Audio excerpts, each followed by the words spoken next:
유월절 전에 예수께서 자기가 세상을 떠나 아버지께로 돌아가실 때가 이른 줄 아시고 세상에 있는 자기 사람들을 사랑하시되 끝까지 사랑하시니라. 마귀가 벌써 시몬의 아들 가룟 유다의 마음에 예수를 팔려는 생각을 넣었더라. 저녁 먹는 중 예수는 아버지께서 모든 것을 자기 손에 맡기신 것과 또 자기가 하나님께로부터 오셨다가 하나님께로 돌아가실 것을 아시고 저녁 잡수시던 자리에서 일어나 겉옷을 벗고 수건을 가져다가 허리에 두르시고 이에 게야의 물을 떠서 제자들의 발을 씻으시고 그 두르신 수건으로 닦기를 시작하여 시몬 베드로에게 이르시니 베드로가 이르되 주여, 주께서 내 발을 씻으시나이까? 내가 하는 것을 네가 지금은 알지 못하나 이후에는 알리라. 내 발을 절대로 씻지 못하시리이다. 내가 너를 씻어주지 아니하면 네가 나와 상관이 없느니라. 주여, 내 발뿐 아니라 손과 머리도 씻어주옵소서. 이미 목욕한 자는 발밖에 씻을 필요가 없느니라. 온 몸이 깨끗하니라. 너희가 깨끗하나 다는 아니니라. 이는 자기를 팔자가 누구인지 아심이라. 그러므로 다는 깨끗하지 아니하다 하시니라. 할렐루야. 우리의 사랑, 우리의 노래가 되신 주님의 이름을 찬양합니다. 우리 아름다운 주님 앞에 우리 감사와 찬양과 영광과 존귀 큰 박수 올려드리겠습니다. 존귀하신 주님, 찬양받기 합당하신 주님, 오늘의 예배를 통해 영광 받으실 주님의 이름을 찬양합니다. 네, 우리 하나님의 놀라운 은혜 가운데 우리 한몸이를 우리 포드의 성도들 한번 바라보시면서요, 오늘 이 시간 영상으로 함께 예배한 우리 글로벌 포드 식구들을 향해서도 우리 한번 따뜻한 사랑과 격려와 축복의 박수를 서로에게 보내도록 하겠습니다. 주님의 놀라우신 은혜가 우리 모두에게 있게 되기를 축복합니다. 할렐루야. 오늘 좀 박수에 힘이 없으신 것 같은데 아닌가요? 네, 우리 하나님의 또 영광 받으시는 은혜 앞에, 또 우리 서로를 축복하는 이 사랑 앞에 우리의 마음 가운데 큰 위로와 격려, 또 하나님께 영광이 되는 은혜가 있기를 축복합니다. 네, 현재 우리 포드처치는 사순절을 맞아 21일 저녁 온라인 기도에 함께하고 있는데요, 온 교회가 각자 처소에서 함께 접속해서 그리스도의 고난과 또 죽으심을 묵상하고 그 안에 머물 수 있는 시간을 가질 수 있어서 너무나 귀하게 생각합니다. 저희 교회는 창립 이후에 그리스도의 이 고난과 죽으심을 기념하는 성금요일 기획 예배를 지속적으로 드려왔습니다. 이 예배에는 그간 이 포드처치가 매우 중요하게 생각하는 이 복음의 여정이 표현되어 있는데요, 그리스도의 고난과 죽으심에 대한 깊이 있는 이 직면이 결국 복음의 본질을 이해하는데 가장 핵심적인 경험이기 때문에 사랑하는 여러분, 이 예배를 절대 놓치지 마십시오. 네, 무엇보다 또 주변의 신앙의 방황과 의문을 반복하고 거듭하는 분들도 또 함께 초대하셔서 예배 자리에 동참하시기를 바랍니다. 특별히 이번 성금요 예배와 또 부활주일 예배는 워커힐에 있는 빛의 시어터에서 드려지게 됩니다. 자, 오늘 여러분이 들어오실 때 다 받으셨을 거는데 한번 보시겠어요? 성금요일 예배에 관한 리플렛을 나누어 드렸는데요, 그동안은 우리 사역팀과만 나눴지만 이번에는 온 성도들이 교회의 특별 기획으로 준비되고 있는 이 예배에 대한 이해를 가지고 참여하시기를 바라는 마음에서 제작하였습니다. 받으신 브로셔를 성도님들 모두 끝까지 읽으시고 이 이해 속에서 온 교회가 함께 모이기를 사모합니다. 또한 이 예배를 관통해서 4월 5일 헤리티지 메스콰이어 팀과 연합해서 드리는 이 부활절 예배까지 기쁨과 환희 속에서 동참할 수 있기를 축복합니다. 여러분 기대되세요? 네, 개인적으로 이번 절기 예배는 우리의 신앙 여정의 사건이 되리라 믿고 사모합니다. 거기 너 있었는가 그때에, 이 질문에 대한 답을 제공하는 시간이 되기를. 예, 주님, 제가 바로 그때 그곳 당신의 십자가 발치에 있었습니다. 예, 주님, 제가 바로 그 부활의 아침 빈무덤 앞 주님의 부활을 목격한 증인이었습니다. 이 대답을 할 수 있는 우리 인생에 기억될 만한 사건적 예배가 되기를 사모하며 축복합니다. 저희 옆 사람과 이렇게 한번 인사하시면서 축복하셨으면 좋겠는데요, 주님의 사랑이 사건이 되었습니다. 이렇게 한번 축복하시겠어요? 주님의 사랑이 사건이 되었습니다. 네, 그 경험적 삶의 예배가 주님 앞에 드려지는 귀한 은혜가 있기를 축복합니다. 네, 오늘 우리는 예수님의 생애의 기록 중에서 매우 엄숙한 사랑의 상징을 담은 장면을 살펴보고자 합니다. 오늘 함께 살펴볼 말씀은 우리가 익히 잘 아는 부문인데요. 바로 예수님께서 제자들의 발을 씻기시는 장면입니다. 우리는 이 장면을 통해 우리를 향한 주님의 그 신실하고 고귀한 사랑을 확인할 수 있는 특권을 부여받습니다. 우리를 향한 예수님의 사랑의 그 어떠함의 깊이를 깨달을 수 있는 것이죠. 오늘 그 사랑의 자리로 함께 나아가기를 원하는데요. 자, 우리 함께 3절에서 5절 말씀을 같이 한번 읽겠습니다. 시작. 저녁 먹는 중 예수는 아버지께서 모든 것을 자기 손에 맡기신 것과 또 자기가 하나님께로부터 오셨다가 하나님께로 돌아가실 것을 아시고 저녁 잡수시던 자리에서 일어나 겉옷을 벗고 수건을 가져다가 허리에 두르시고 이에 대야에 물을 떠서 제자들의 발을 씻으시고 그 두르신 수건으로 닦기를 시작하여. 자, 예수님께서 제자들과 마지막 만찬을 나누신 이후에 갑작스럽게 매우 당황스러운 행동을 하십니다. 바로 이 제자들의 발을 씻겨주신 일이었는데요. 자, 여러분 지금 예수님은 어떤 시간을 앞에 두고 계시죠? 제자들과의 이별, 그리고 십자가 고난과 죽음을 앞에 두고 계시잖아요. 주님은 이 시간이 다가오고 있음을 이미 모두 알고 계셨습니다. 그런데 이때 돌연 제자들의 발을 씻기신 거예요. 자, 그러니까 지금 주님께서 이 행동을 선택하신 것은 굉장히 의도적이고 상징적인 의미가 있는 것이죠. 예수님께서 이 행동을 통해서 분명 제자들에게 예수님 그 자신과 그분의 사역에 대해 계시하시고 그 뜻을 보여주시는 것이었어요. 여러분 지금 예수님께서 제자들의 발을 씻기신 장면을 한번 동사를 토대로 이렇게 분석을 해보면요. 자, 가장 먼저 자리에서 일어나셨고 겉옷을 벗으셨고 수건을 두르셨고 그 다음 물을 부으시고 발을 씻기셨죠. 제가 이 말씀 깊이 묵상하면서 이 장면에 대한 다양한 연구들을 조사해 봤는데요. 예수님께서 제자들의 발을 씻기신 이 행동은 완벽하게 그분이 십자가를 지시고 그 온 인류의 죄를 사하시는 것에 대한 동일한 행위의 표현이다 라는 이 학자들의 이 분석이 매우 설득력 있게 다가왔어요. 예수님께서는 제자들의 발을 씻기시기 위해 하신 이 5개의 동사, 가장 먼저 자리에서 일어나는 하늘을 떠나 성육신 하신 것이고요. 이 겉옷을 벗고는 그분이 자신을 비우신 것, 그리고 수건을 두르심은 종의 형체를 입으신 것을 의미한다는 것이죠. 그 다음 물을 부으신 것은 피를 흘리신 것과 발을 씻기심은 죄를 사하심을 의미한다는 거예요.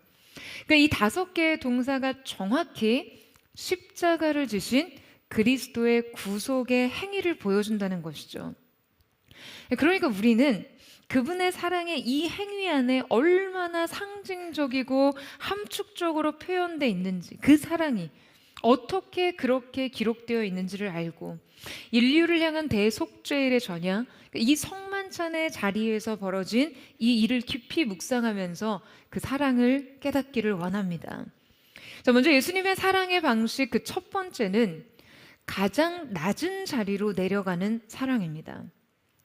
자, 여러분 예수님께서는 지금 제자들의 발을 씻기시기 위해서 먼저 자리에서 일어나셨죠.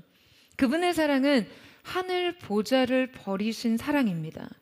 그 하늘 보좌에서 이 땅 위에, 창조주에서 피조물의 자리까지, 가장 낮은 인간의 자리까지, 그리고 심지어 그 인간들을 섬기는 자리까지 주님은 내려오셨어요. 그러니까 이 관계의 위치 설정부터가 다른 것이죠. 그런데 여러분 앞서 한번 생각해 볼 만한 것이 지금 우리가 그 사랑을 꼭 그렇게 낮은 자리로 가서 해야 하나요? 그러니까 우리가 사랑을 할 때 꼭 그렇게 낮은 자리로 가서 해야 하냐라는 거죠.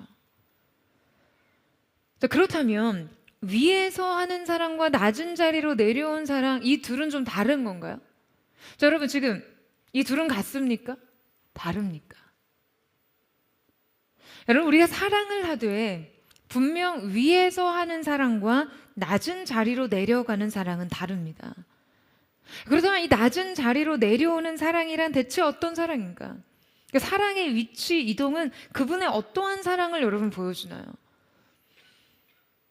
여러분 우리가 위로부터 내리는 사랑을 하면요, 이 사랑은 늘 주도적이죠. 자신은 늘 안전하고 상대는 늘 자신이 통제할 수 있습니다. 그러니까 상대를 사랑한다고 해도요, 언제나 자기 중심성과 거리가 유지가 돼요. 그러니까 나는 상대를 사랑할 수도 있고 돌아설 수도 있어요. 나는 내 선택에 따라 상대를 도와주고 조언하고 판단하고 문제를 해결할 수 있습니다. 중요한 건 나는 늘 괜찮아야 합니다. 그러니까 나는 늘 괜찮고 내가 안 괜찮을 때도 나는 괜찮고 내가 고통을 받아도 나는 괜찮아야 합니다. 물론 이 사랑이 그 자체로 사랑이 아니라고 완전히 부정할 수는 없어요. 그 힘든 사람에게 힘내라고 말해주고 문제 있는 사람을 고쳐주고 해결해 주는 것이 여러분 어느 선까지는 괜찮아요. 꽤 괜찮을 때도 있어요. 이런 사랑도 적당히 필요합니다. 우리가 경험하는 사랑은 주로 이렇게 위에서 내려주는 사랑이죠. 하지만 여러분, 이것은 예수님의 사랑과는 다릅니다. 예수님은 낮은 곳으로 내려가는 사랑이에요. 그러니까 이 사랑은 철저하게 거리와 통제를 포기한 사랑입니다. 상대의 자리로 돌아가 그 상황을 함께 고통합니다. 제가 20대 이 순회 선교단의 김영희 선교사님께서 전해주시는 그 메시지가 당시 한 세대 청년들을 굉장히 강하게 도전시키셨어요. 그때 선교사님께서 어떻게 복음이 전부인 삶으로 자신을 내던지고 올인하게 되셨는지, 어떻게 그 예수님의 사랑을 경험하셨던 것인지를 간증을 통해 나눠주셨던 것이 기억나는데요. 선교사님께서는 어린 시절 가정이 아주 고급 술집을 운영하셨다라고 해요. 이런 성장 환경 때문에 어린 시절 선교사님을 둘러싼 그 인간의 군상이 너무 추잡했다라고 그런 말씀을 하셨어요. 더욱이 이때 아버지의 죽음과 가정 환경의 몰락은 더더욱 삶을 곤궁하게 만들었고 그냥 완전히 염세적이고 비관적인 삶의 태도에 사로잡히셔서 이 방황을 하셨는데요. 선교사님은 이때 선교사님의 삶을 죄에 절여진 장아찌와 같았다라고도 말씀을 하셨어요. 그러니까 이 지독하게 방황하던 20대 어느 날 예수님께서 십자가를 지고 선교사님을 찾아오셨다고요. 그때 이제 그 경험에 대해서 그런 말씀을 하시더라고요. 선교사님은 그냥 시궁창에 빠진 사람 같았다는 거죠. 더럽고 비참하고 천한. 그런데 십자가를 진 예수가 선교사님께 다가오는데 그 선교사님이 빠져있는 그 시궁창에 그대로 몸을 던지시더라는 거예요. 그냥 예수님이 저 하늘 보좌에서 차마 눈을 뜨고 똑바로 쳐다볼 수조차 없는 그런 찬란한 위엄과 영광에 둘러싸여 계신 채로 선교사님에게 용이야, 너 왜 그렇게 살고 있니? 이제 일어나라. 이렇게 권위 있게 명령하신 것이 아니라는 거예요. 주님이 이 시궁창에 아무 말 없이 몸을 던져 들어오셨다는 거예요. 누구를 위해서요? 그 시궁창에서 허우적거리는 선교사님을 위해서요. 벗어나려고 발버둥 칠수록 더 깊이 빠져드는 그 비참한 삶에 처한 자신을 위해서. 그리고 그렇게 말씀하셨다고요. 내가 너를 위해서 다시 죽을 수도 있다. 여러분, 이것이 복음을 위해 전부를 걸었던 선교사님의 경험이었습니다. 여러분, 주님은요, 우리의 삶에 몸을 던지신 분이세요. 많은 사람들이 주님이 우리가 고통받을 때마다 그냥 하늘 보좌에서 뒷짐지시고 내려다 보면서 판단하시고 잘못한 거 다 일일이 장부에 적으시고 아무도 모를 은밀한 가운데 진 죄까지 낱낱이 기억하시는 그런 분으로 생각하죠. 우리는 언제나 판단받고 있다라고 생각합니다. 너 왜 그러니? 너 왜 그렇게밖에 못 사니? 아니요, 여러분. 주님은 여러분이 빠져 있는 그 시궁창과 같은 삶의 몸을 던지시는 분이십니다. 그 거룩한 분이, 그 영광의 주님이 하늘 보좌를 버리시고 내려오신 사랑으로요, 우리의 현실 안으로 걸어 들어오셔서 함께 아파하시고 함께 견디시는 것이죠. 여러분, 우리가 누군가의 고통을 함께 견딘다라고 하는 것은요, 그 어떤 해결과 변화에 대한 기대가 없이도 그냥 그 그 사람을 기다려주는 것입니다. 이 생각보다 쉽지 않아요. 상대를 무한히 믿어주고 기대한다라는 것은요, 여러분 상대의 달라진 모습과 더 나은 성장을 믿고 기대한다라는 것이 아니에요. 그냥 믿는 거예요. 이 둘은 차이가 있습니다.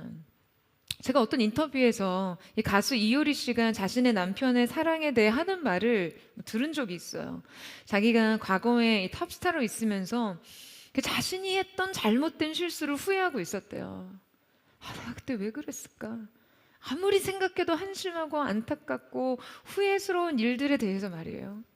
지금의 나라면 절대 그렇게 행동하지 않았을 텐데 왜 내가 그때 그렇게 바보 같은 행동을 해서 삶을 불행하게 만들었을까?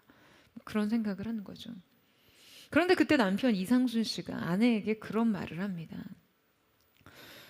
그때 너는 그럴 수밖에 없었겠지 라고요. 여러분 이게 무슨 말인가요? 그때 너는 불안전했고 불안했고 힘들고 아팠으니까 지금의 내가 이해 안 되는 그때의 모습조차 그때의 너로서는 당연하다라는 거예요. 탓할 게 아니고 후회할 게 아니고 미워할 게 아니고 어쩌면 자연스럽고 당연하다는 거죠. 그러니까 과거의 얼룩조차 그때의 아프고 불안했던 너로서는 그럴 수밖에 없었던 온당한 이유가 있었을 거라는 그 이해 말이에요. 여러분 어떠세요? 저는 이 이야기를 듣는데 저조차도 이 말이 그렇게 따뜻하게 들리더라고요.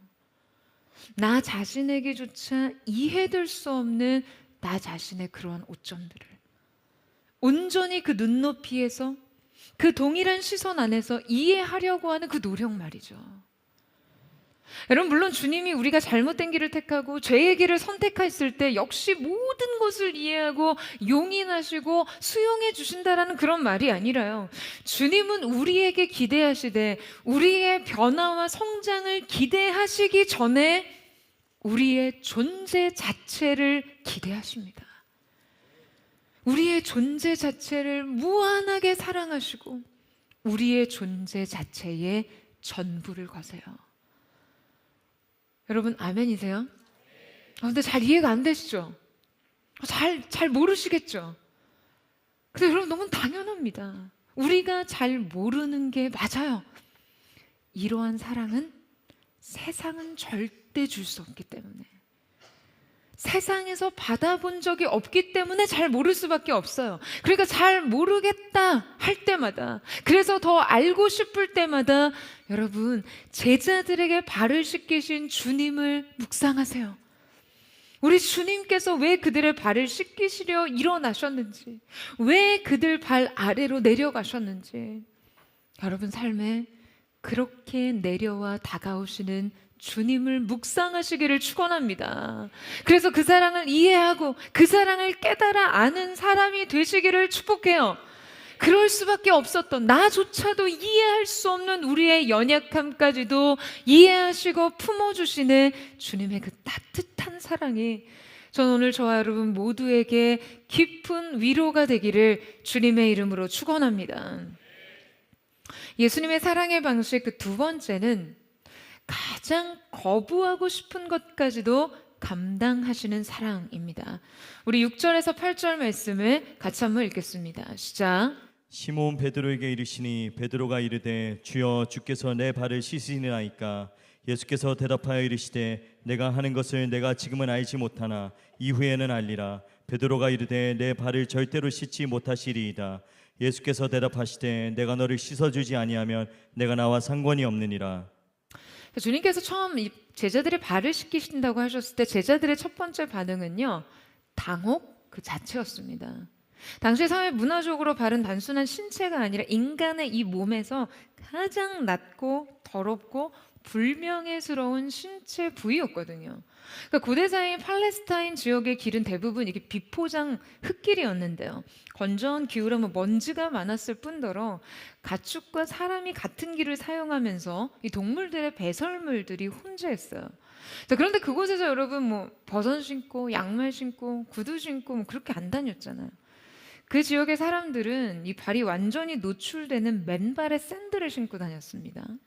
그래서 그들에게 있어서 이 발은요, 그냥 신체 부위 중에 뭐 비교적 더럽고 뭐 냄새도 날 수 있는 그런 부위가 아니라 그냥 아예 항상 더러운 상태, 언제나 수치스러운 상태의 부분을 의미했어요. 그런데 더욱이 당시 식사 문화가 매우 독특하게 이렇게 비스듬히 기대어 누워서 식사를 했거든요. 아마 여러분이 뭐 고전 영화나 성화에서 보실 수 있는데요. 그러니까 말하자면 이 발의 위치가 올라와 있는 것이죠. 그러니까 구조적으로 볼 때 필연적으로 다른 사람의 발이 서로의 시선에서 이렇게 노출될 수밖에 없습니다. 그래서 고대 유대사의 풍습엔 이렇게 발을 씻기는 것은요, 반드시 필요했기 때문에 손님들이 왔을 때 발을 씻는 물을 제공하는 것이 기본 예절이었고요. 이 종이 발을 씻는 행위가 환대의 행위로 인식되어 있었어요.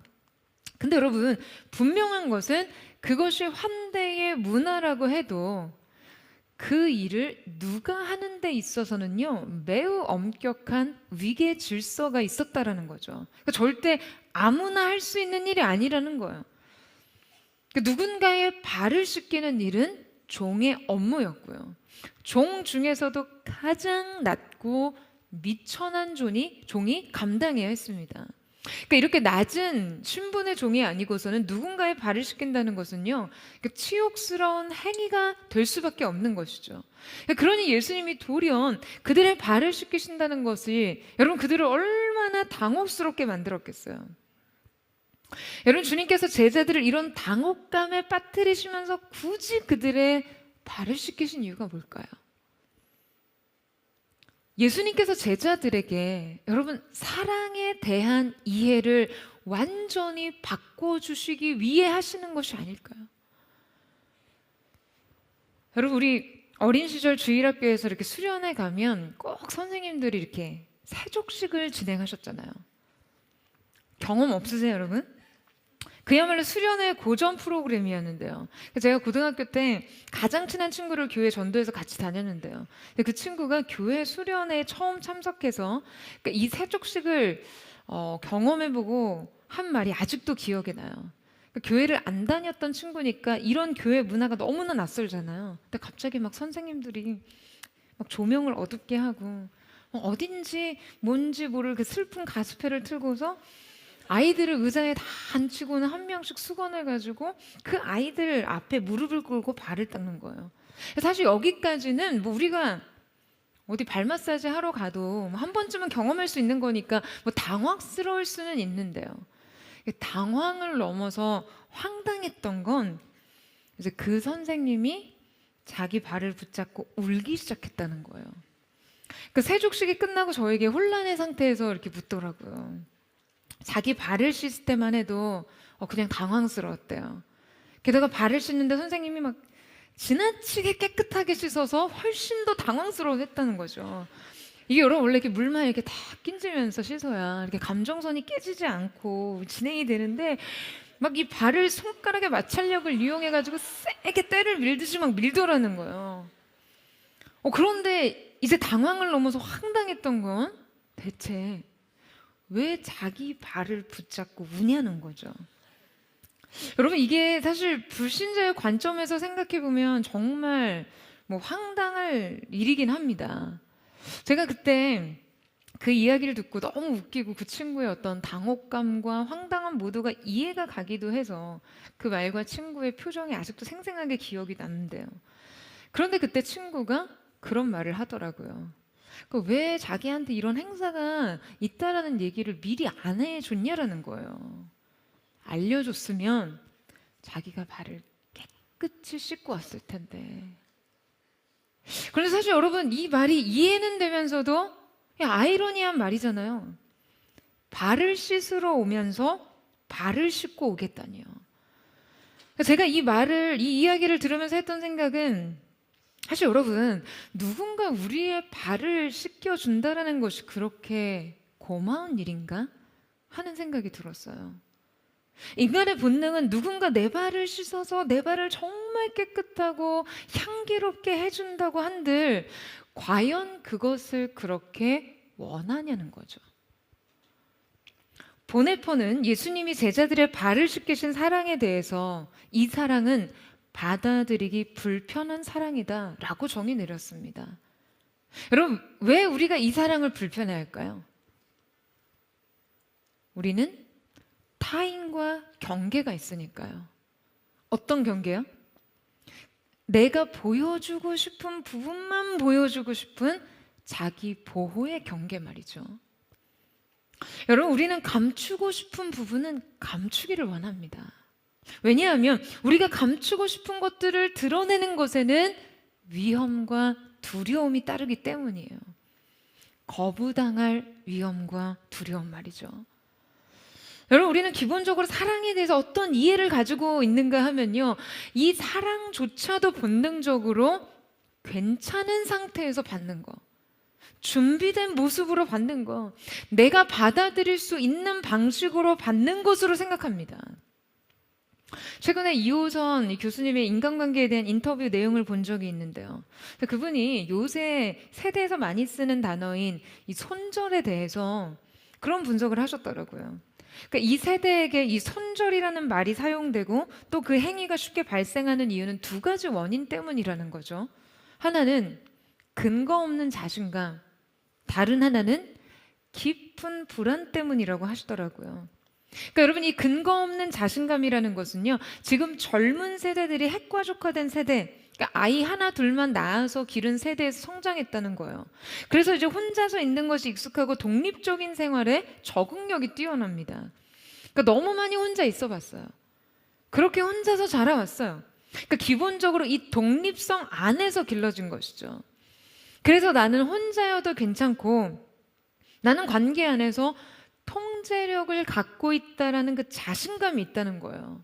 그런데 동시에 이 이면에는 관계에서 버려지거나 고립될 것에 대한 어떤 근본적인 불안이 있습니다. 더욱이 이 세대가 이혼율이 급격히 상승하는 가운데 성장하면서 가족조차도 부모조차도 대체 가능한 관계로 뼛속 깊이 경험하면서 자라는 거예요. 부모의 이혼을 통해서 아버지가 대체되고 어머니가 부재하고, 그러니까 서로의 어떤 이익과 필요에 따라서 새로운 가족이 형성되는 것을 본 것이죠. 그렇게 대체가 돼도 또 적응하고 사라지는 것을 경험했어요. 그러니까 이 가족이라는 혈연 관계마저도 어떻게 떨어져 나가고 어떻게 차단되는지 경험해 봤기 때문에 그들 안에는 관계에 대한 독특한 이해가 형성될 수밖에 없었어요. 그래서 오히려 이 깊은 불안과 두려움 속에 오히려 그 관계를 내가 먼저 단절시키면서 자기 통제력을 갖는다는 거죠. 불안을 자기 통제로 통제합니다. 여러분, 이전 세대에도 사실 절교라는 말은 있었어요. 저 어렸을 땐 절교라는 말을 썼던 것 같아요. 이 말은 관계를 단절한다라는 의미예요. 그런데 여러분, 손절은요, 관계를 단절한다라는 의미보다도 손해를 근절한다라는 의미거든요. 그러니까 굉장히 경제학적 용어예요. 그러니까 말하자면 관계에 대한 이해도도 이 경제적 관점 안에서 형성이 되어 있다는 거죠. 그러니까 따라서 이러한 관계 안에서, 이러한 인간관계의 이해 안에서 사랑이 어떻게 작동할 수 있을까요? 여러분, 이때 사랑은 어디까지나 조건적이고 통제 가능해야 합니다. 나에게 유익해야 되고요. 나도 상대에게 유익해질 수 있도록 끊임없이 노력해야 돼요. 왜냐하면 그렇지 않고서는 언제든 거부할 수 있고 거부당할 수 있기 때문에. 그러니까 여러분, 이 관계에 대한 불안이 얼마나 크겠어요. 그러니까 이 관계에 대한 긴장도가 얼마나 강하겠어요. 내가 누구에게 계속해서 필요한 사람이 되기 위해서, 필요 없는 사람이 되는 관계의 무용함과 비참함을 경험하지 않기 위해서. 여러분, 우리가 얼마나 많이 노력하겠습니까? 여러분, 우리가 관계를 이해하고 사랑을 받아들이는 방식이 이렇다라는 것을 주님께서 아시기 때문에 우리 주님께서 여러분 제자들의 발을 씻기신 것은 아닐까요? 여러분, 예수님께 제자들은 어떤 존재였습니까? 예수님은요, 그들의 배신과 부인과 도망을 이미 알고 계셨어요. 주님께서 십자가를 지실 때 그들이 뿔뿔이 흩어져 자기 살 길을 찾을 것이라는 것을 알고 계셨어요.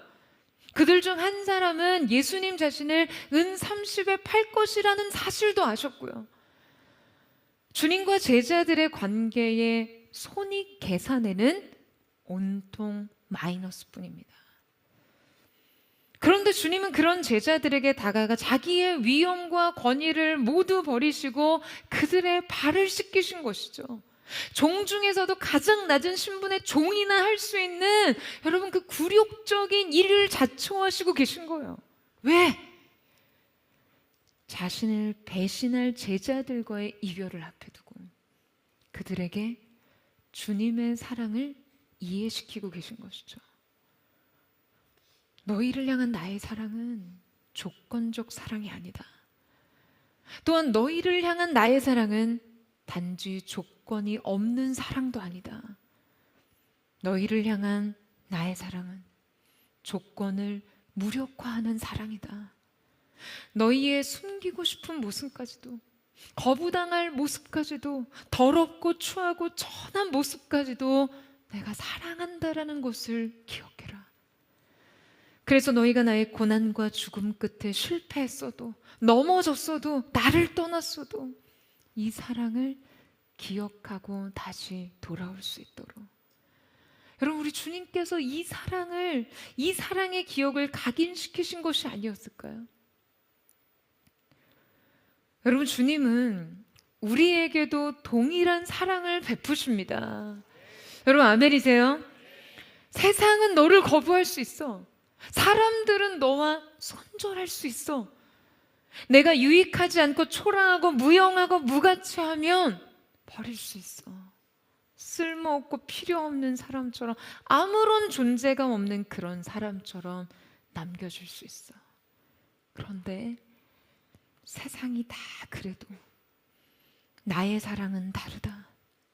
나는 너의 삶에 뛰어들어 너를 안아줄 거라고, 너의 발을 씻을 거라고, 너를 위해 다시 죽을 수도 있다라고 주님 말씀하시는 것이죠. 그러니까 내 안에서는 불안해하지 말라고, 나의 사랑을 누리라고 주님은 말씀하고 계십니다. 할렐루야. 여러분, 우리는 매주일 이곳에 와서 여러분 이 사랑을 누리셔야 돼요. 아니, 여러분의 일상의 모든 순간 언제든 이 주님과의 사랑의 교제를 계속하면서 이 사랑을 누려야만 합니다. 여러분, 아멘이세요? 세상의 온갖 경제적 사랑에 의해 아프고 피곤하고 고독할 때마다 여러분, 우리의 마음이 주님의 사랑으로부터 쉼을 누려야만 합니다. 근데 여러분, 이런 메시지를 잘못 적용하시는 분들이 간혹 있어요. 이제 오늘 설교 듣고 집에 들어가셔서 여러분의 배우자나 연인이나 가족 친구들에게 우리가 이런 경제적 사랑을 해서는 안 되니 이제부터 나를 조건 없이 사랑해 줘야 한다. 그러면서 내가 보일 수 있는 온갖 추하고 최악의 모습으로 상대를 시험에 빠뜨리시면 안 됩니다. 나의 이러한 추하고 못난 모습을 수용하고 사랑해야 한다라는 여러분 그 자체가요, 여러분이 상대에게 제시하는 조건인 거거든요. 여러분이 예수님의 사랑을 누리신다면 그 사랑이 정말 이해되고 배움으로써 여러분의 가슴 속에 새겨졌다면 여러분이 그런 사랑을 요구하는 것이 아니라 그런 사랑을 하셔야 합니다. 여러분의 아이들을 불안 속에서 키우지 마시고요. 여러분의 연인을 통제하려고 하지 마시고요. 누군가의 허물과 실수를 덮어주시고 약점과 연약함을 감싸주세요. 저는 오늘 주님으로 받은 사랑을 여러분 우리가 낭비하지 않고 그 사랑을 다른 이들에게 흘려보낼 수 있는 사랑의 수로가 되기를 주님의 이름으로 축원합니다. 마지막으로 살펴볼 예수님의 사랑의 방식 그 세 번째는 지독한 반복을 계속하는 사랑입니다. 우리 8절에서 10절 말씀을 같이 읽겠습니다. 시작. 베드로가 이르되 내 발을 절대로 씻지 못하시리이다. 예수께서 대답하시되 내가 너를 씻어주지 아니하면 내가 나와 상관이 없느니라. 시몬 베드로가 이르되 주여 내 발뿐 아니라 손과 머리도 씻어주옵소서. 예수께서 이르시되 이미 목욕한 자는 발바닥에 씻을 필요가 없느니라 온 몸이 깨끗하니라 너희가 깨끗하나 다는 아니니라 하시니. 여러분, 지금 예수님이 자신들의 발을 씻기시겠다고 하자 예수님의 수제자인 베드로가 강하게 거부하는 장면이 나오죠. 그러니까 그가 예수님을 소중하게 생각한 만큼 이 일은 절대 있을 수 없다는 것을 알았으니까요. 자, 그런데 여러분, 이때 예수님께서 뭐라고 말씀하십니까? 내가 너를 씻기지 않으면 내가 나와 상관이 없다라고 하세요. 그 뭔가 예수님께서 이렇게까지 말씀을 하시니까 우리 베드로는 그렇다고 한다면 자신을 이제 다 씻겨달라는 거예요. 그리고 이때 예수님께서는 더더욱 더 난해한 말씀을 하십니다. 자, 함께 읽은 이 본문에는 두 개의 중요한 동사가 나오거든요. 바로 목욕하다와 발을 씻다입니다. 여러분, 이 목욕은요, 한 번에 전체를 씻는 완결된 행동이고요. 발은 부분적으로 또 반복적으로 씻는다는 의미예요. 그러니까 지금 이 동사는 우리의 죄사함과 구원에 대해서 설명해 주는 말씀입니다. 즉, 우리가 한번 하나님께 의롭다 하심을 얻었으면 여러분, 우리의 구원은 완결된 사건이 되죠. 여러분, 이 사실을 믿으세요? 하지만 우리가 십자가 구원을 통해서 죄사함을 받았다고 해도 여러분, 우리는 계속해서 회개와 성화가 필요합니다. 이것이 지속적으로 요구되는 것이죠.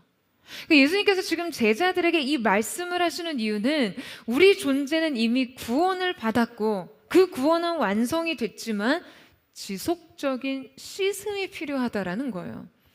뿐만 아니라 주님은 앞서 말씀드렸듯이 지금 이 행위를 통해서 근본적으로 제자들에게 그분의 사랑을 이해시키고 계시거든요.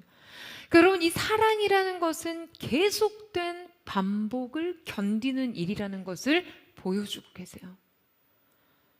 여러분, 예수님께서 제자들의 발을 씻겨주신 후 그들이 집으로 돌아가서는 발 안 씻어도 될까요? 그들이 두 발로 걸어 다니는 한 여러분, 발은 얼마든지 어느 때든지 바로 더러워지잖아요. 금세 더러워진 자기의 발을 보면서 그들이 무슨 생각을 했을까요? 아, 주님이 씻어주신 거 잘 유지했어야 되는데 왜 이런 생각했을까요? 아니요, 그냥 다시 또 씻어야 한다라고 생각을 했겠죠. 그 온전한 사랑의 행위는 단 한 번이 아니라 내 삶에서 계속해서 반복되어야 할 일인 것이죠. 여러분, 사랑은요, 일회적인 용서와 자선이 아닙니다. 예수님의 사랑은 단순히 한 번 죄를 용서한 사건이 아니에요. 우리의 죄가 평생에 걸쳐 지속될 것이라는 것을 이미 아셨어요. 그럴 때마다 주님이 우리를 용서해 주시고 우리를 씻어 주셔야 한다라는 것을 아셨습니다. 우리의 인생 속에 거듭 반복되는 그 지겨운 약점들, 그 연약함들을 주님이 반복해서 안아주셔야 한다라는 것을 알고 계셨다는 거죠. 여러분, 어떤 사람이 주님께 회개 기도를 드리는데요, 주님 앞에서 어제 지은 죄, 매번 똑같이 반복되는 그 연약함에 대해서 너무 염치가 없는 거예요. 주님께 죄를 고백하며 기도하는 것 자체가 이제 너무 민망한 거죠.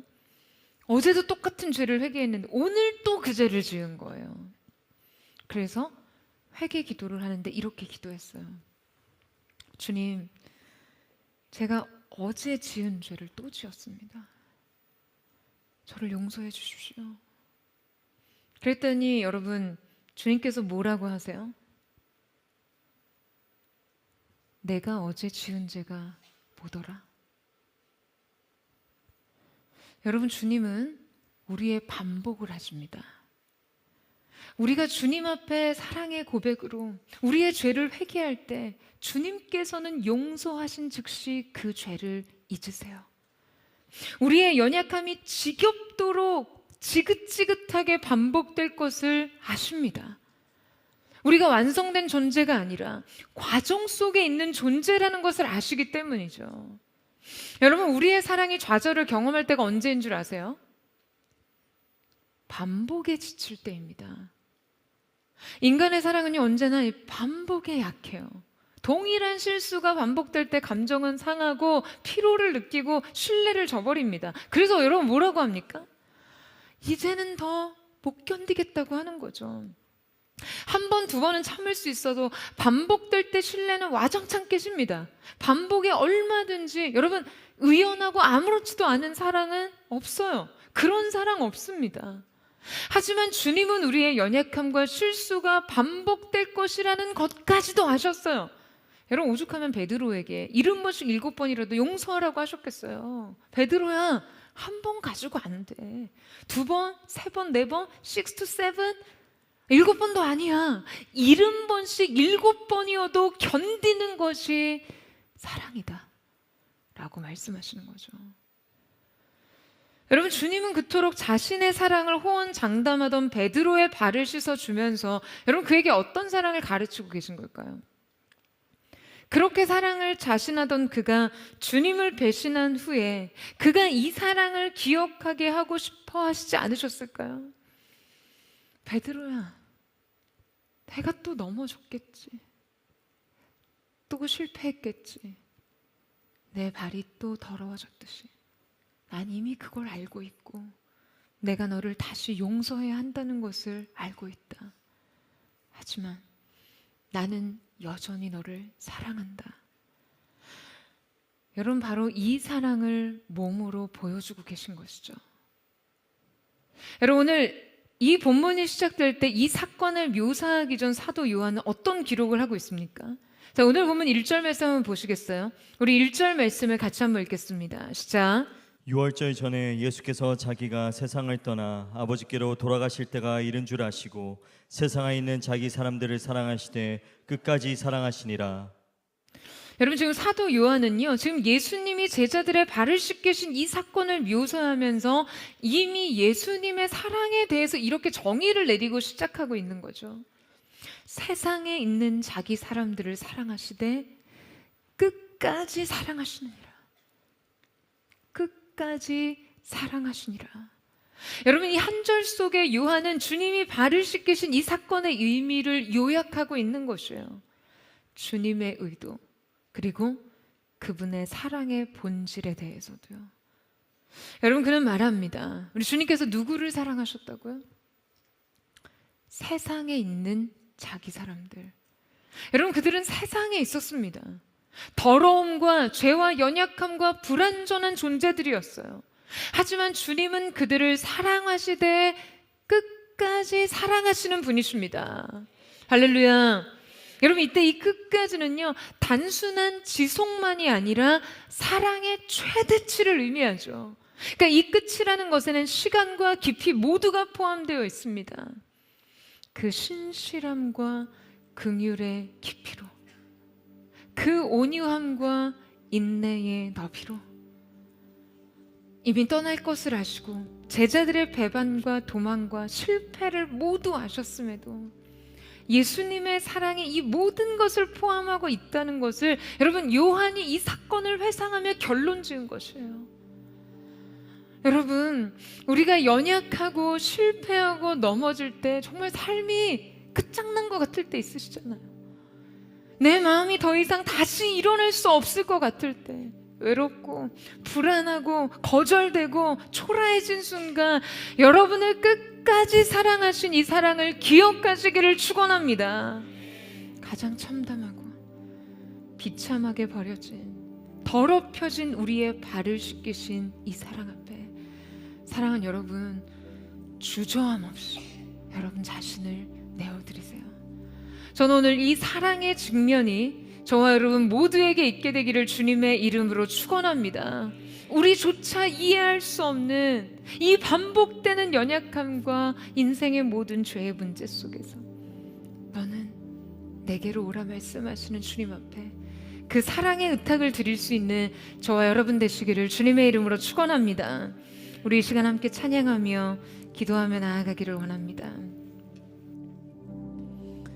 사랑하는 주님, 하늘의 그 찬란하고 영광스러운 보좌를 버리시고 주님은 낮고 천한 우리를 위하여 오늘 나를 위하여 이 땅에 오신 사랑의 주님이십니다.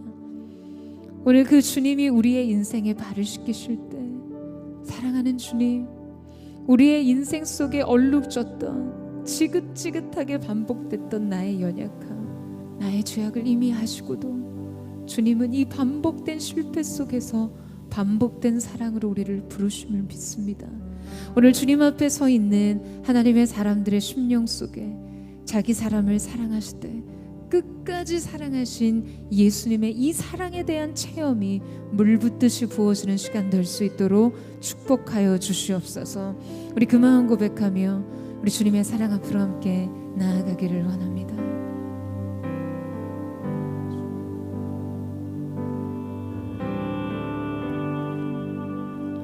완전한 사랑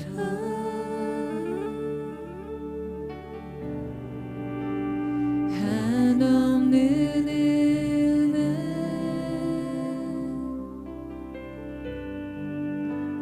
주 내게 자유 주시었네.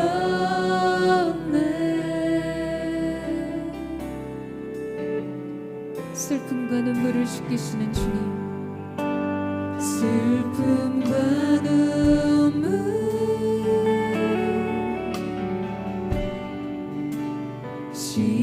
씻기시는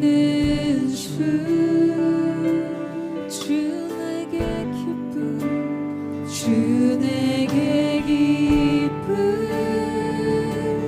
주시었네.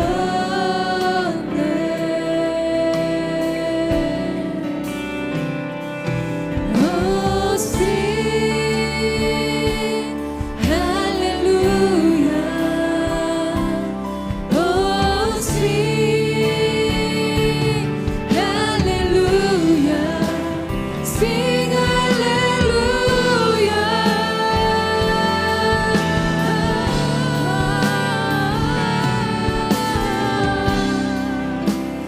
갚을 수 없는 주님의 놀라운 사랑,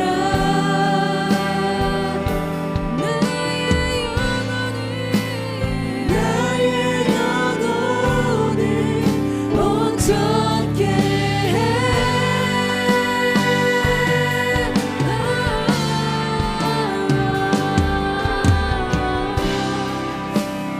그 크신 사랑 영원한 의지하리.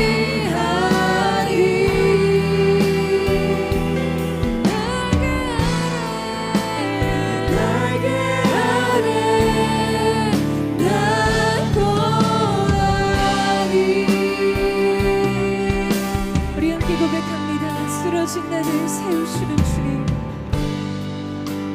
쓰러진 나를 세우시는 주, 세우시는 주, 상한 내 영을, 상한 내 영을 고치셨네. 우리의 모든 허물을 덮으시는 주님,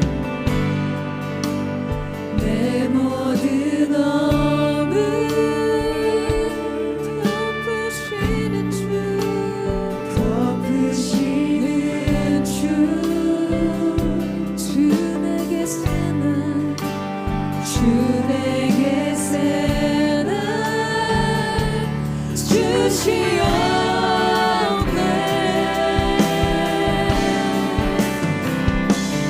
Oh, sing hallelujah. Oh, sing hallelujah. Sing hallelujah.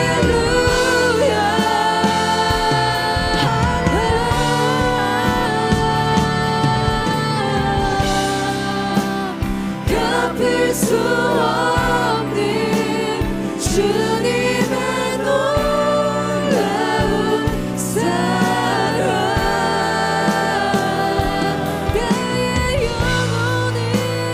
나의 영혼을 온전케 해.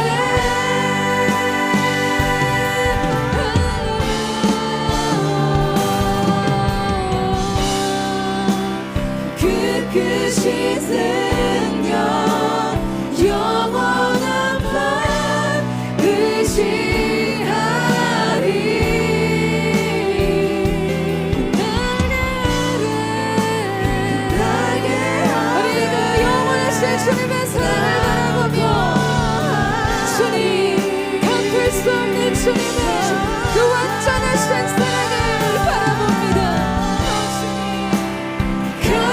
갚을 수 없는 주님의 놀라운 사랑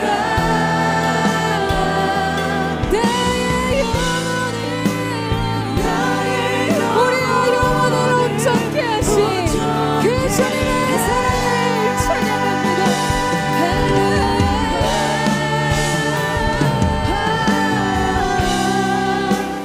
그 크신 능력 영원한 의지하리. 그 날개를 우리 다시 한번 우리 주님을 향해 우리의 사랑의 손을 높이 들고 주님 그렇습니다. 갚을 수 없는 주님의 사랑을 바라봅니다. 갚을 수 없는 주님의 놀라운 사랑 그 사랑이 내 영혼을 우리의 영혼을 오늘 온전케 하시는 주님 깨어제가 얼룩진 우리의 인생을 다시 씻으신 주의 사랑을 찬양합니다. 그 크신 능력 영원한 의지하리. 그 날개를 낳고 하리. 그 날개 아래 낳고 하리. 사랑하는 주님, 오늘 우리를 향한 주님의 그 사랑의 너비와 그 높이와 깊이를 아는 시간이 되기를 원합니다. 사랑하는 여러분, 주님이 우리를 위해 하늘의 보좌를 버리고 낮은 자리, 우리의 발 아래까지 우리를 섬기는 자리까지 내려오셨습니다. 사랑하는 여러분, 오늘 눈을 들어 그 주님을 바라보세요. 주님과의 사랑의 눈맞춤, 그 사랑의 측면이 오늘 여러분 모두에게 있게 되기를 주님의 이름으로 축복합니다. 여러분, 오늘 여러분의 인생 속에 항상 더럽혀진 영역, 제자들이 주님 앞에 감히 그 발을 내밀 수 없을 정도로 누추하고 비참한 인생의 온갖 오물들로 뒤덮인 여러분, 그러한 인생의 더럽혀진 영역, 비참한 영역은 무엇인가요? 오늘 주님께서 그 발을 내게로 내밀라. 여러분, 이 말씀은요, 있는 모습 그대로 내게로 와라. 있는 모습 그대로 내게로 온다 할지라도 결코 너는 수용되지 않은 두려움을 버리고 나는 결코 너를 버리지 않고 나의 온전한 사랑으로 너의 인생의 얼룩을 씻어주겠다라고 주님 말씀하세요.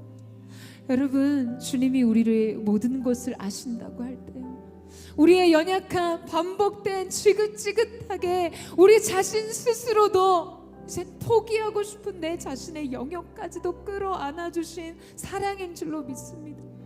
오늘 그 주님이 여러분 가까이에 찾아가셔서 여러분 앞에 무릎을 꿇으시고 그 자신을 비워 사랑으로 여러분의 인생을 씻어주시기 위해 찾아오셨습니다.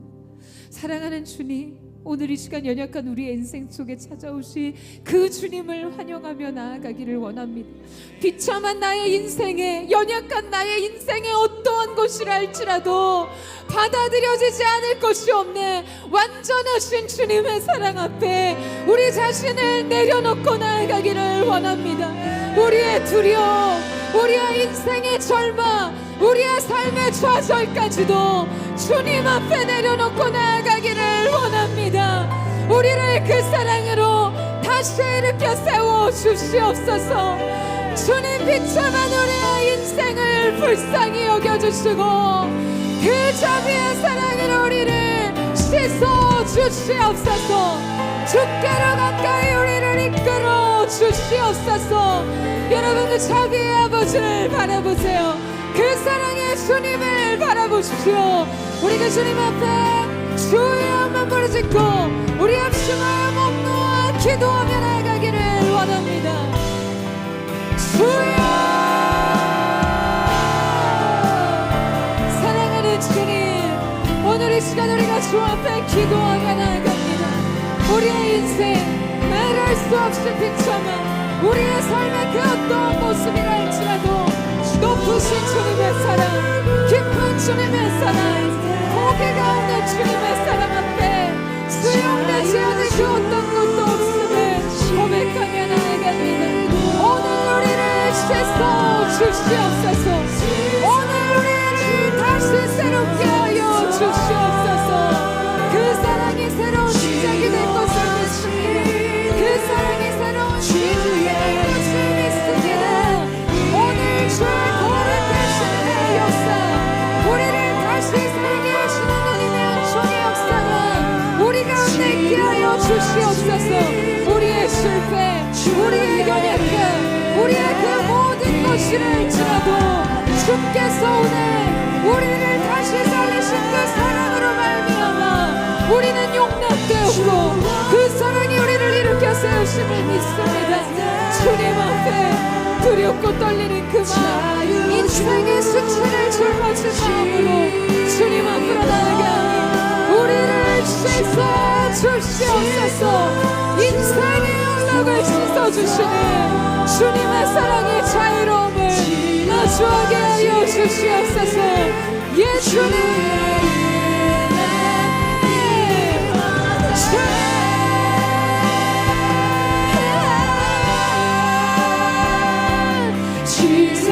지소하시는 주의 은혜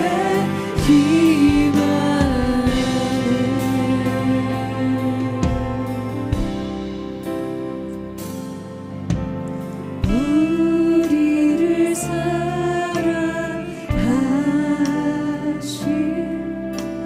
자기의 주 아버지 주께로 나아갈 때에 기도 들으사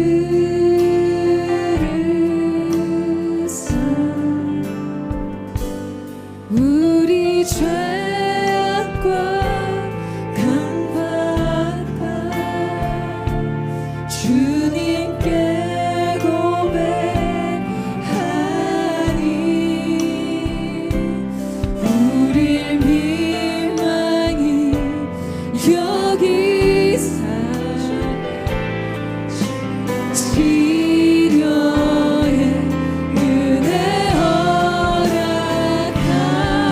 허락하소서.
하시는 주의 은혜 임하네.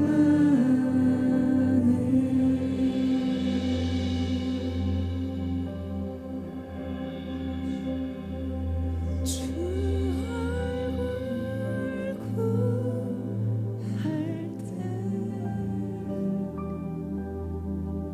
자유 주시 주님 씻어주소서 치료하시는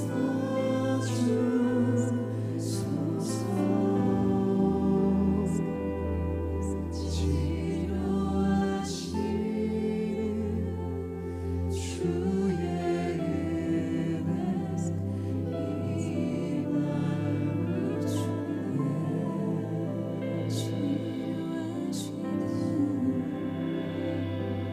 치료하시는 주의 은혜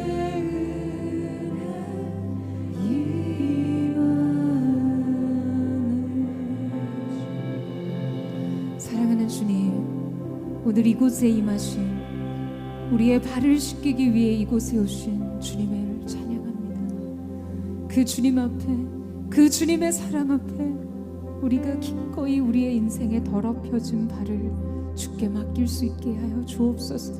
이 사랑의 의탁과 믿음의 용기가 오늘 우리의 것이 될 수 있도록 역사하여 주시옵소서.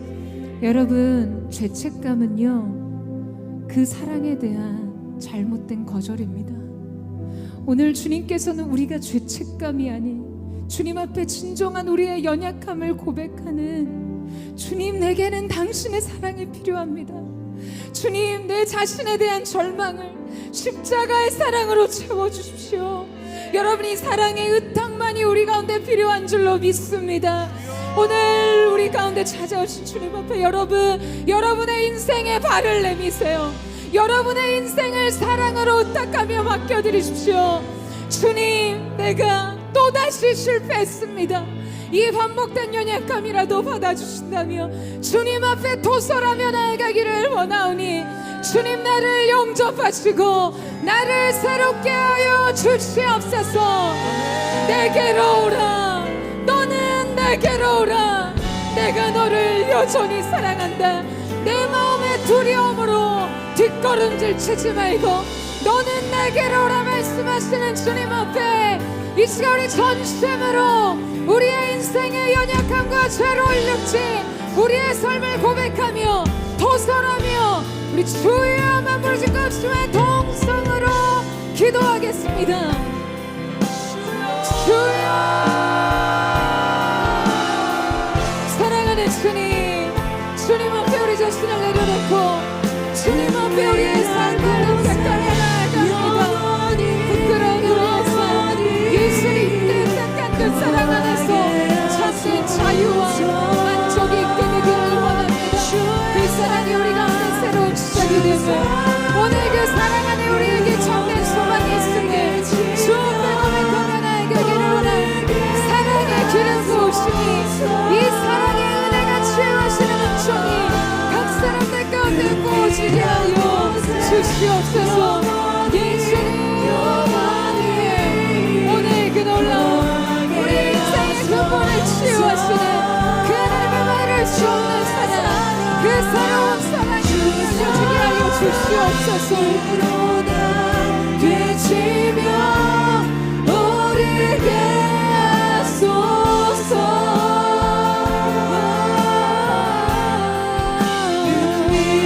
예수님,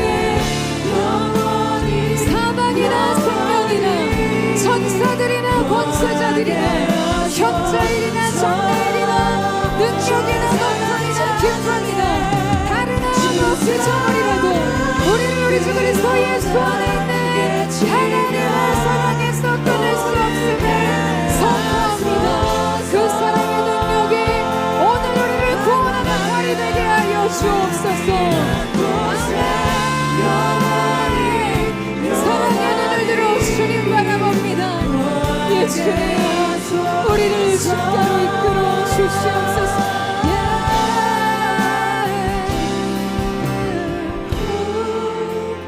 주의 사랑 부끄러워 않겠어요. 주의 사랑으로 변화시켜 주시옵소서. 우리 함께 고백합니다. 주 내 소망은 주 내 소망은 주도 알기 원합니다. 이전보다 더 가까이 가기 원합니다.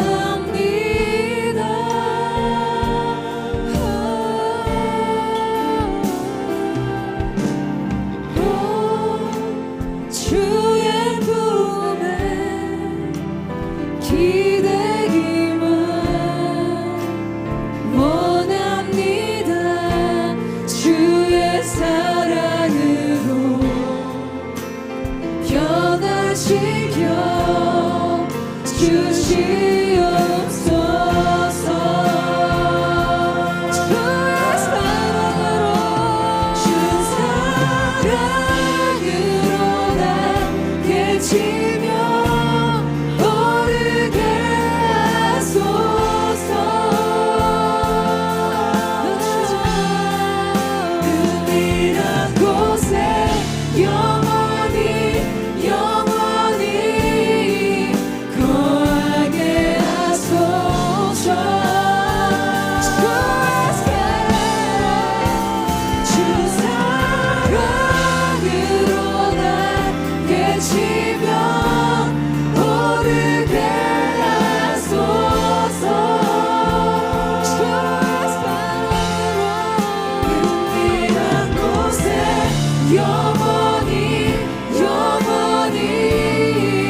거하게 하소서.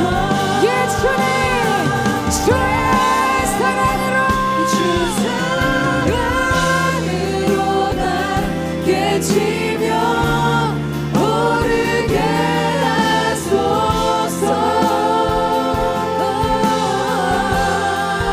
은밀한 곳에 영원히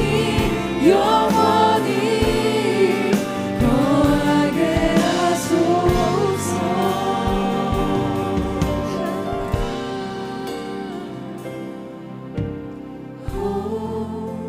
주의 사랑 부끄러워 않겠어요. 주의 사랑으로 변화시켜 주시옵소서. 사랑하는 여러분, 오늘 우리를 향한 주님의 사랑이, 우리를 위해 십자가를 주신 예수 그리스도의 보혈이 우리의 인생 새로운 출발선이 됨을 믿으십니까? 여러분 아멘이세요? 정말 그 사랑이 여러분에게 시작이 됨을 믿으시나요? 여러분 출애굽기 12장 말씀에 보면 그 사랑으로 출애굽을 앞둔 그 백성들에게 주님께서는 그렇게 말씀하십니다. 이 달을 너희에게 달의 시작 곧 해의 첫 달이 되게 하고 너희는 이스라엘 온 회중에게 말하여 이르들 이 달 열흘에 너희 각자가 어린 양을 취할지니 각 가족대로 그 식구를 위하여 어린 양을 취하리라 말씀하셨어요. 여러분 우리를 위한 그리스도 예수의 대속의 사랑, 하나님의 어린 양 대신 그리스도 예수의 사랑에 십자가가 세워질 때 태양력으로는 4월 5월경이었지만 여러분 그 6월절의 시간이 그들의 인생 민족의 새로운 시작이 되었습니다. 새로운 첫 해의 시작이 되었어요. 여러분 오늘 주님이 여러분에게 초청하십니다. 너는 내게로 나와. 너의 인생의 새로운 출발선이 이 사랑 위에서라고 주님 말씀하세요. 너는 나의 사랑 위에서라고 말씀하십니다. 여러분, 누구든지 그리스도 예수의 사랑을 바라는 자, 나를 향한 변함없는 하나님의 사랑을 구하는 자에게 인생의 새로운 문이 열려질 것을 믿습니다. 영적인 출애굽의 사건이 일어날 것을 예수님의 이름으로 선포합니다. 더 이상 죄의 종이 되지 않고 그리스도 예수의 사랑 안에서 새로운 시작, 새로운 출발, 예배하는 백성으로의 새로운 정체성, 오늘 우리에게 그 시작이 있게 하여 주시옵소서. 우리 전심으로 주여 세 번 부르짖고 우리 아침에 동성으로 기도합니다. 주여,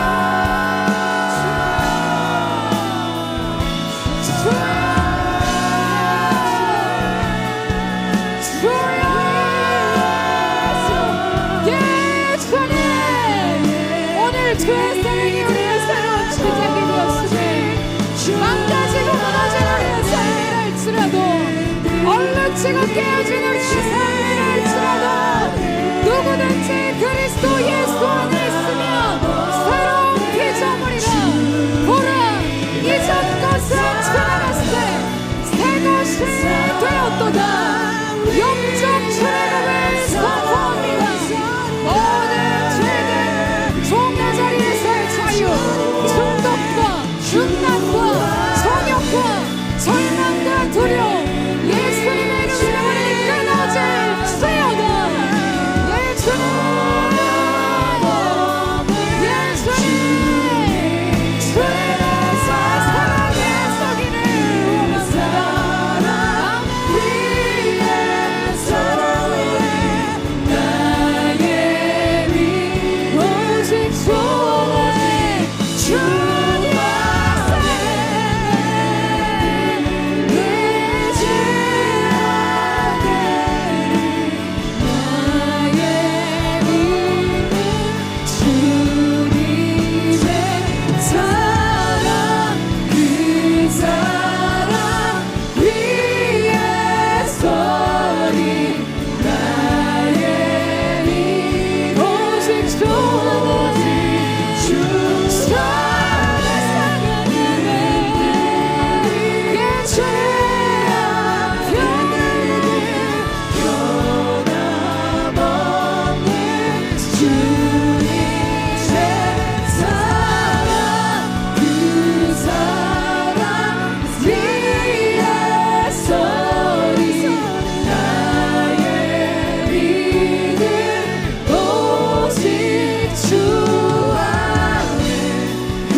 사랑하는 주님, 우리를 향한 변함없는 주님의 사랑만이 우리의 삶의 새로운 토대가 될 수 있음을 고백하며 나아갑니다.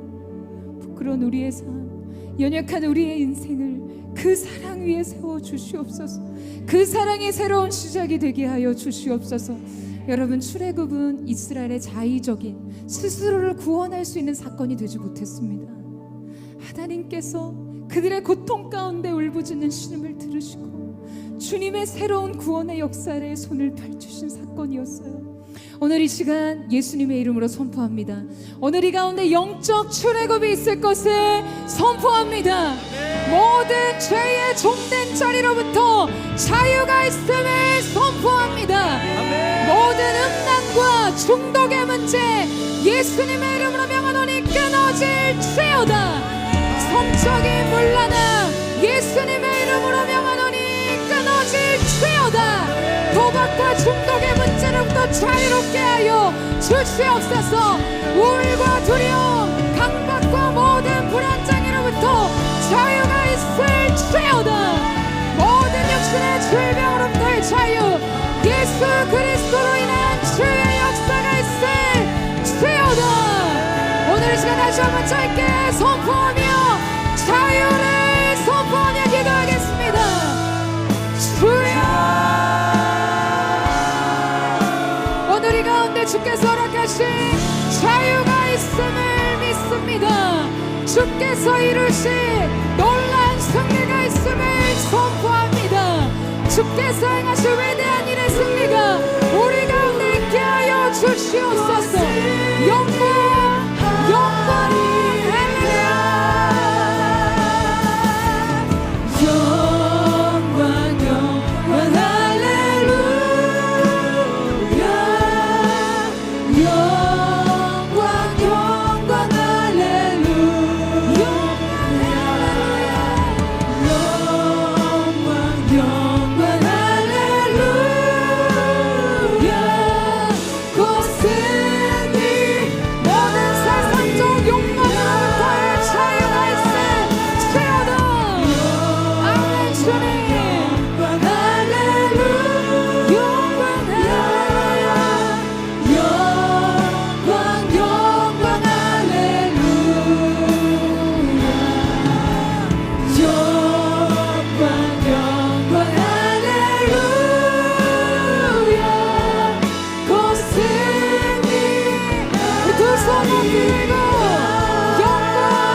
주님의 이름을 찬양합니다.